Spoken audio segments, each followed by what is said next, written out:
shock and mourning have gripped the ZANU-PF-affiliated Varakashi4ED movement following the untimely death of its Manicaland province chairman, Comrade Nelson Madziwa, in a tragic road traffic accident. Zabena mashoko arikuda panguva ino kuchanekwa kunzi Varakashi4ED chairman Nelson Madziwa dies in crash. Don't subscribe or like on the bell icon.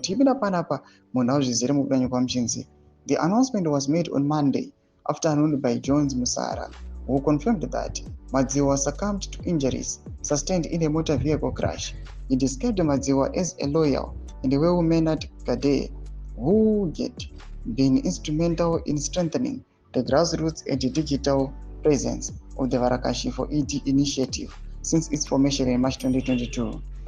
Madziwa was not only a leading figure in the ruling party's online mobilization arm, Varakashi4ED, but also a celebrated young tobacco farmer. Just days before his death, the Herald featured him in its 25 July 2025 edition as one of the country's most promising smallholder farmers, praising his success and community upliftment work. In quotes, "We are now leading decent lives due to improved earnings from tobacco," Madziwa told the Herald. "Our lives have changed for the better.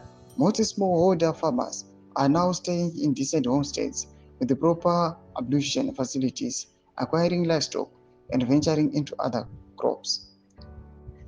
Snowball Tunkogara, a fellow Varakashi4ED member, mourned him on social media, writing, "Life is not fair, guys. I am still in denial that Comrade Madziwa is no more."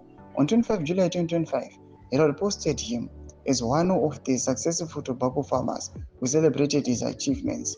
Mashoko arikuda panguva ino akuchanekwa kunzi panguva ino chairman Varakashi4ED Manicaland province YTSccc mutsaona. Imbotiziva mafungiro enyu moti kudii pamusoro pechitiko ichi. Kapena mune section medu mafungiro enyu.